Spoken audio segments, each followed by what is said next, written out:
Welcome to Movies, Music and More, a podcast that explores, breaks down and analyses the music of modern day media. I'm James. I'm Andy. And this is Lassie. Join us, your guides, as we dive into some of the greatest scores of the century and uncover the secrets and genius hidden within. Alright, welcome back to part 2 of our discussion of Harry Potter and the Order of the Phoenix. James Farrar here, proud member of Gryffindor House. What house were you in again, Andy? Ravenclaw. I didn't mind Ravenclaw, but Andy was not impressed that he got Ravenclaw. So, as part of our official research for the podcast, we, slogged away and took the Harry Potter house quiz. And that's how, of course, I ended up in Gryffindor, ended up Ravenclaw. What was really troubling was more when we did our quiz for the Patronuses. No, which, not. for anyone, say it. For anyone not familiar, a Patronus in the wizarding world it's this spell you do to keep away Dementors, which are evil creatures, but the spell appears in the form of an animal, which is kind of meant to represent you a little bit. And so Andy did his quiz, and what was it you wanted again? A lion or a tiger? What did you get again? Yep. A bunny. A bunny rabbit. Which was just great. But then I started taking the quiz and I was thinking, it's going to be great for me. I can do anything better than a bunny. And I got a cat, which I'm allergic to cats. So I don't know how to take that one. So generally all around a bit disgruntled with that quiz. But anyway, so last episode, we had a look at some of the general music for the Harry Potter films and how Hooper creates this great Harry Potter sound. And we looked at the meanest character in the film, not Voldemort. Umbridge. Yes, that's right. But today we will get started with the big bad guy, the theme for... I shouldn't actually say his name, should I? Voldemort. Makes it different. Oh, Andy did it. Theme for Voldemort. So... this theme is technically called the possession theme in this movie, which, as a brief aside, it's a bit of a shame that Voldemort doesn't get, one theme throughout all the movies. I think that would be quite cool, but pretty much every movie has a slightly different theme, and in this one it's called the possession theme, and it's associated with Voldemort, but it's more about the way Voldemort is invading Harry's mind and worming his way in there and messing with Harry. So let's jump right in and have a listen to this cue, focusing on the opening section where you'll hear a low string. So I think it's cellos snaking around this possession melody. Have a listen.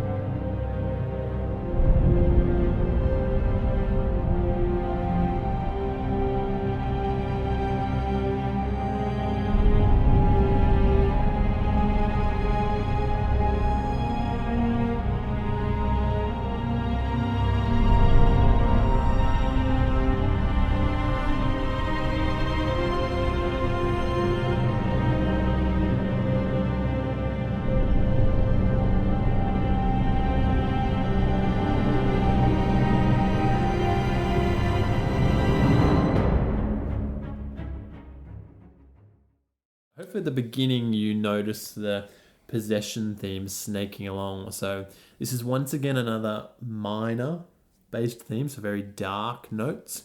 And it just kind of snakes up and down the piano or the instrument.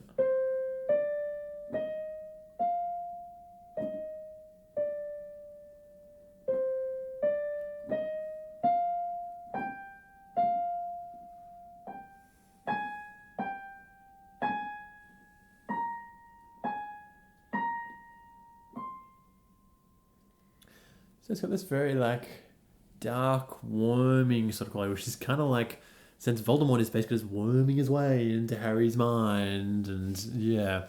And there's a lot of snake-like associations with Voldemort anyway. He looks like basically a snake. He's got slits for a nose. And he speaks Parseltongue. Do you know any Parseltongue? No. Give it a shot. Say. Were you about to say snake? Yeah. Oh, anyway, so let's have a listen to where this Voldemort or possession theme really gets its moment to shine. So this is in the biggest peak scene right at the end of the film where Voldemort actually possesses Harry's body for a brief moment. But if we look back at the start of it, can I just do like the first 3 notes? Mm-hmm. That is pretty much the opening themes of Batman '89. Yeah, it is.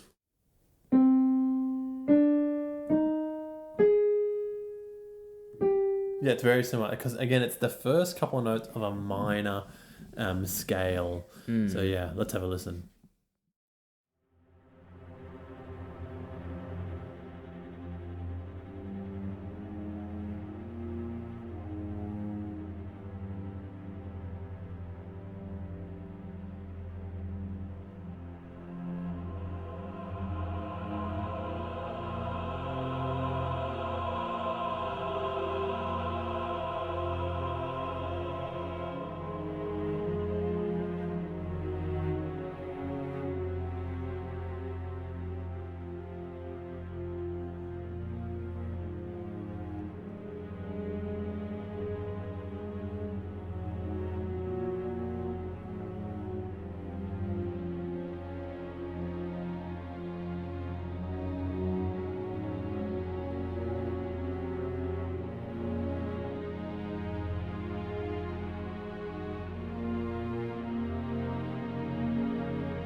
So quite a sort of moving sort of cue in that middle section. Hopefully you heard the possession theme building up, and we actually had there was the possession theme and then variations on that theme kind of layering on top of each other to get this like moving network of themes. We'd probably technically call that a fugue, where you get the same idea layering on top of each other. It's very emotional and dark.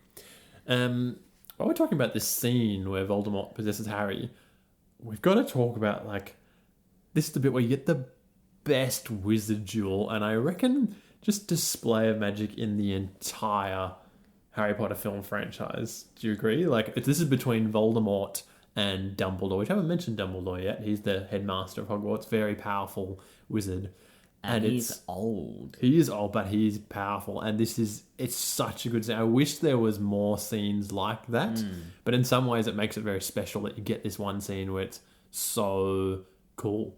And a little fun fact for you. Did you know that they had a choreographer, so someone that comes up with dances, come and teach all the cast? Yeah. Like, he made a wand combat language. Yeah. Yeah. Do you know there's a video on YouTube where you can learn it? Did you watch it and learn some? Oh, I learned some. But show me. Oh yeah, you got this one and you swish. It's probably not interesting to listen to on a podcast. But it's quite cool. He made like 5 key moves that you can learn. It's like, oh, very cool. Before we go into the next bit, I should probably just let the listeners know about my bunny rabbit Patronus. Oh, you're still stuck on your bunny rabbit Patronus.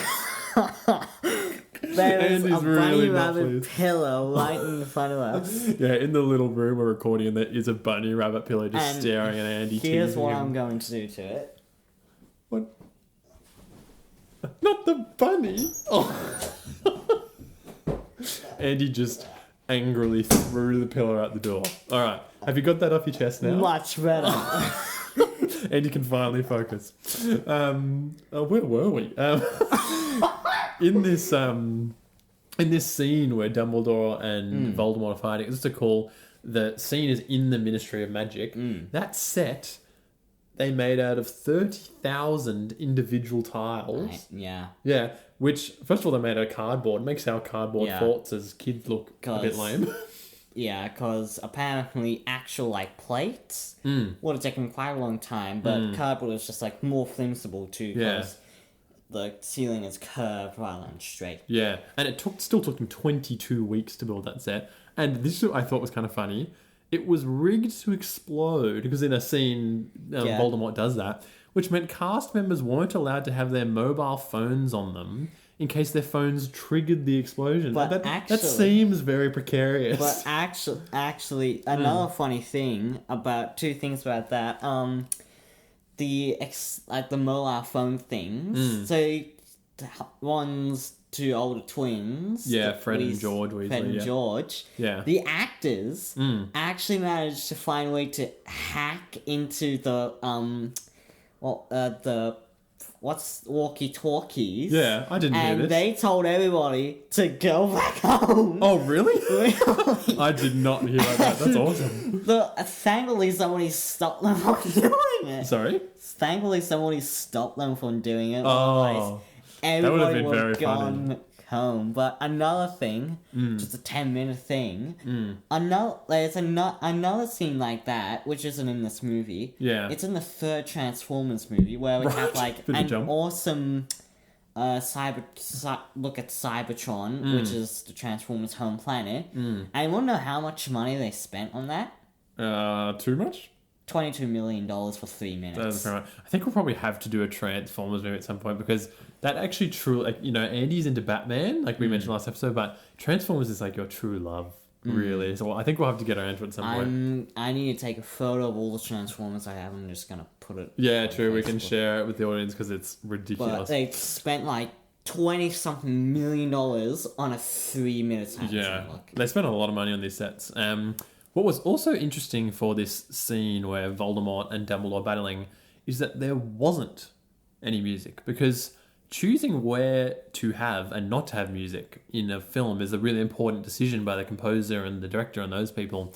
And I think they could have made the battle scene seem really like over the top epic. They could have done really epic music, but by choosing not to, it actually makes it feel a bit more like gritty and realistic, because as soon as you add music to something, it inherently doesn't feel as real anymore, because we don't have music going in real life. So by not having music, it felt more dangerous. It was a really good scene. Anyway, why don't we lighten things up a bit? Yes. And move on to a great piece of music for Dumbledore's Army. Can you remind our listeners, Andy, what is Dumbledore's Army in this film? So it's Dumbledore's army is just a small group who are formed and are trying to stop Lord Voldemort. They're pretty much the only two people who know that they're pretty much the only group of people that believe that Voldemort is alive. Yeah, so in Hogwarts, like Harry and his friends Hermione and Ron start this basically student club, as you said, that believe that Voldemort's coming and are annoyed that Umbridge is not teaching them defense against the dark arts.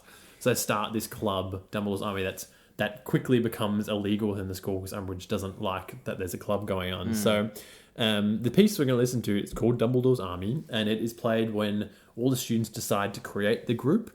And you'll have a listen. The theme for the group really gets started about halfway through this track. Have a listen.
Our first major key melody. And actually a happy. Yeah, it's actually happy because it's in this major key. Yeah, nice to have some happy music going on. So the whole track just was very positive and uplifting. It's the students, having fun and like they're taking control and like they're on a high because they're rebelling and they're making progress on all these things.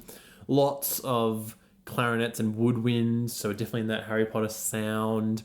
Our main theme in that piece is rising up, which helps give it even more brightness energy. It's all just very happy, and I think Nicholas Hooper is actually at his best in this score when he's creating more light and fun music, more like this. Now, of course, every good secret society, like the DA, needs a hideout where they can conduct all their illicit activities, and in this film, that is the Room of Requirement. So our next cue is the theme for that room, and it's played in the scene where the room is featured, and you get quite an entertaining montage in this bit, basically of the students not only learning and practicing and kind of making funny mistakes, but it's contrasted against Umbridge and her cronies, basically trying to catch the students in the act and being thwarted like at every turn, particularly Filch, the caretaker, which he is quite funny, poor Filch. He is a squib, and it's a bit of a thing in the film that, the caretaker of this giant castle can't do magic, and all the students are just running rings around him because they can. Let's have a listen to the cue. And there's a cat too. Yeah, Mrs. Norris, I think it is. I can't remember the name, so. but I remember like one bit when he's just watching the door, or watching the wall where the door might appear.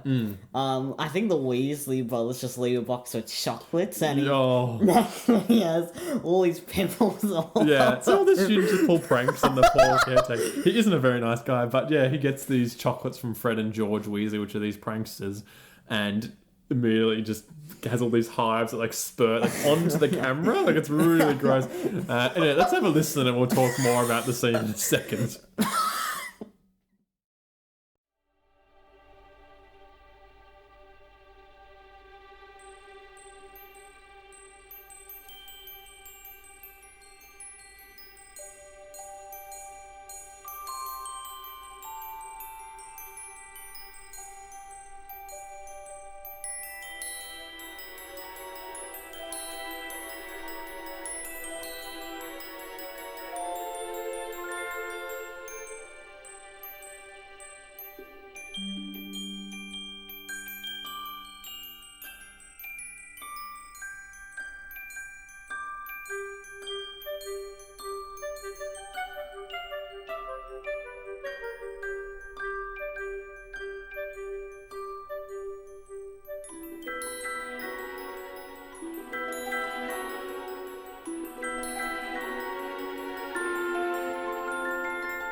So that's the Room of Requirement cue, and it really is quite a humorous little track and scene in the film. And I think one of the reasons I quite like this film is that it does have some humorous moments that break it up. Literally laugh out. We did laugh out loud when we saw Filch's poor outbreak.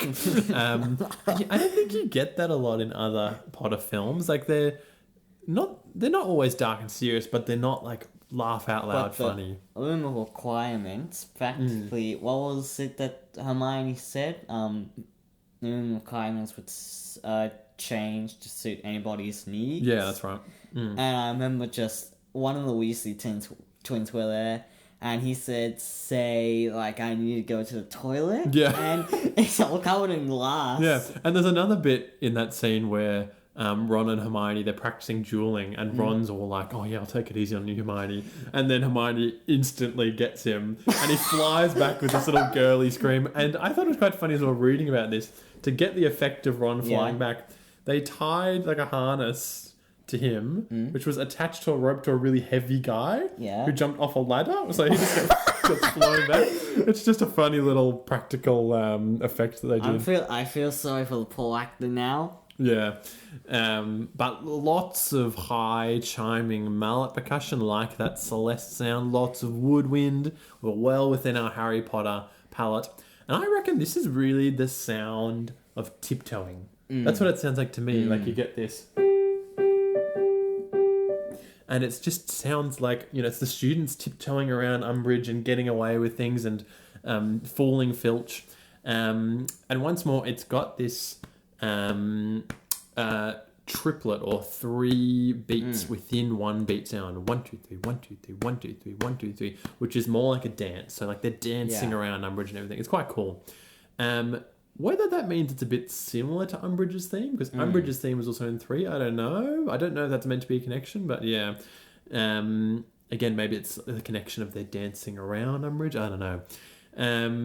But yeah, at this point, we've covered most of the key sort of scenes and themes in the movie, but there's still a couple of really notable little cues for us to have a listen to. So this next one, we've been talking about Fred and George Weasley a fair bit, so let's line up the next cue.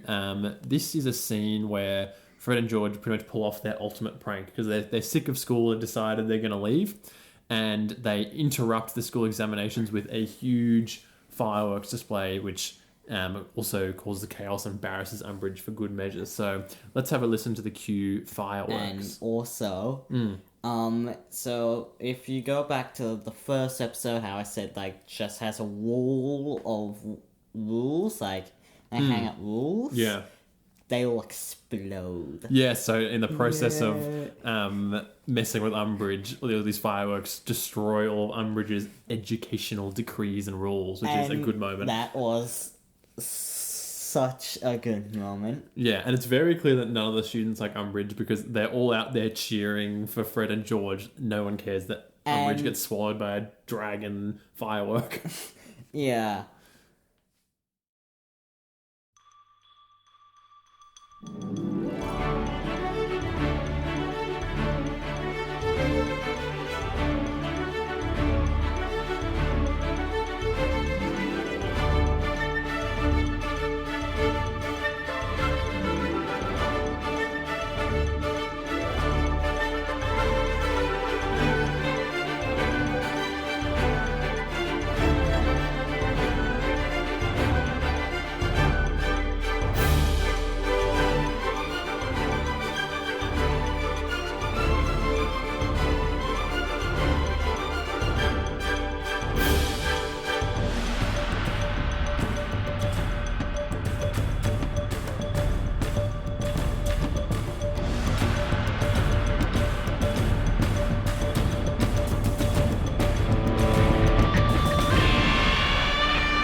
So yeah, great track.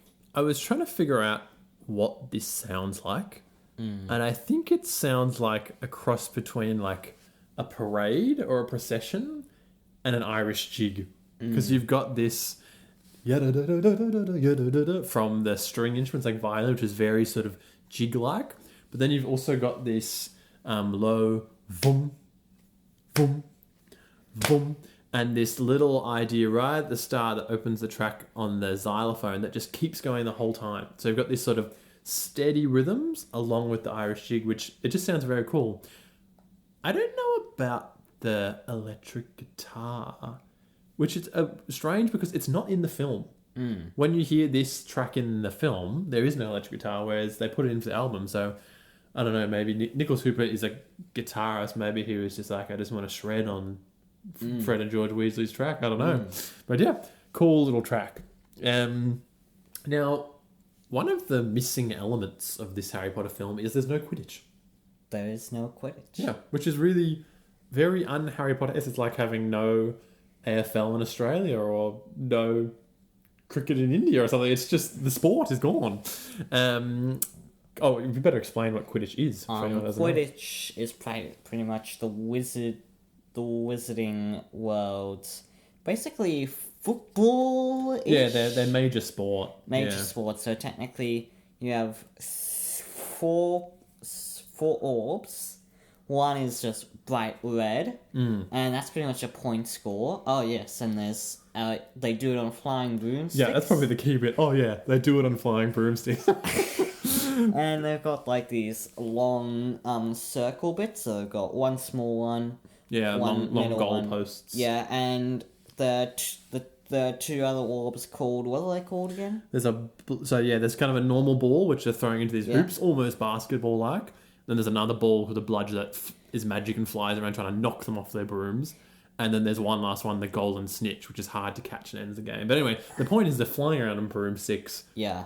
Going crazy, that sort of thing. The only moments in this film we get anything resembling Quidditch is right at the start of the film. Harry is being escorted from his aunt and uncle's house to a safe house, basically. And they're going on broomsticks. So you kind of get a bit of a flying scene. This queue is called the Order of the Phoenix, or Flight of the Order of the Phoenix. The Order of the Phoenix being another secret society fighting Voldemort, but this is grown wizards led by Dumbledore. So let's have a listen to this queue.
Right, probably the only real great heroic fanfare that we get in probably most of the Harry Potter films. Like many fanfares, it's being played on a brass instrument. We talked about woodwind instruments earlier. Brass instruments are the shiny gold ones you might see, and generally a bit bigger. They're used for fanfares because they can be quite loud. Listing a few brass instruments for you, Andy. You get French horns, which just played the theme in that cue. Trumpets, trombones. If anyone listening back to our last episode, Andy made the ultimate sin and called a trombone a woodwind instrument when his brother has been playing the instrument forever. There's also tubas. Anyway, so yeah, fanfares often use these brass instruments. Now that I've appropriately shamed Andy, we also, something that's cool about this, it sounds like a big soaring theme because you have a slow sort of soaring melody over the top of lots of fast, busy music. So in this case, it was mostly coming from drums, but we briefly heard earlier, we were talking about Harry Potter and his friends flying with the Thestrals. That was the same. It was a soaring melody with lots of fast, I think it was more woodwind going on there. Anyway, that brings us to the final cue of the film, the final one we're going to listen to, called Loved Ones and Leaving. Let's listen to it first and then we'll chat about it. Okay.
Now, lots of these later Harry Potter films that are a little bit darker always end on this sort of nice, positive, warm sounding music. And why do you think it might be? Yeah, it's just like a yay, happy ending. Wow. For now. For now. Yeah, I'm but- guessing that's the point of it, because as much as, well, until the final film, as much as it's not really a happy ending because things kind of just keep getting worse by the end of every film, I suppose they always get through the big events of the film and get to this sort of happy ending at the end. Brief shout out in that queue though, you do get Luna Lovegood's theme. Loony. Um, She is pretty much. She is kind of loony. yeah, so but- her character is meant to be very sort of eccentric. So it's just, this was the little theme in case you missed it.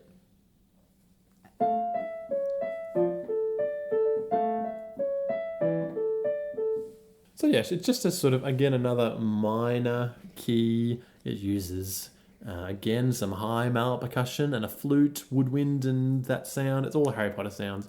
That actress, though, I think it's pronounced Evanna Lynch, was chosen from among 15,000 other people that applied for it. Because by this point, Harry Potter was huge. And everyone knew the Luna Lovegood character was coming. She waited in a line of 15,000 other girls going for it. Imagine. God. Actually, another little thing. Yeah. The actor who played Luna Lovegood. You want to know what she read all the books, and you want to know what her favorite character was in all those books? Luna Lovegood? Yes. She was cast pretty well, actually. Anyway, that brings us to the end of the cues we're going to listen to today. So, ratings time. Andy, what's your rating for the film out of 10? No, give it a 9 out of 10. 9 out of 10, yeah, very nice. I'd probably give it 8. An 8 for me. It's all these Harry Potter films are very solid. None of them are my favourite films, but they're always good. What about the score? What do you reckon? I'll also give it a 9 out of 10. I think I'd give it an 8.5. It's very good. People do critique it a little bit in that there are some cues we didn't listen to today that aren't amazing. They're fine. They get the job done. We kind of listen to the highlights. And the other thing is there's not lots of themes that run throughout the whole thing, but still, very good score, 8.5. So, hints for our next episode. We've covered Harry Potter, the 5th Harry Potter, Order of the Phoenix. Next time... We're going to learn how to fly. Yes, we'll learn how to fly. We will absolutely not be eating any chicken nuggets. And of course, no chickens will be harmed when making up our next episode. See you then. Bye.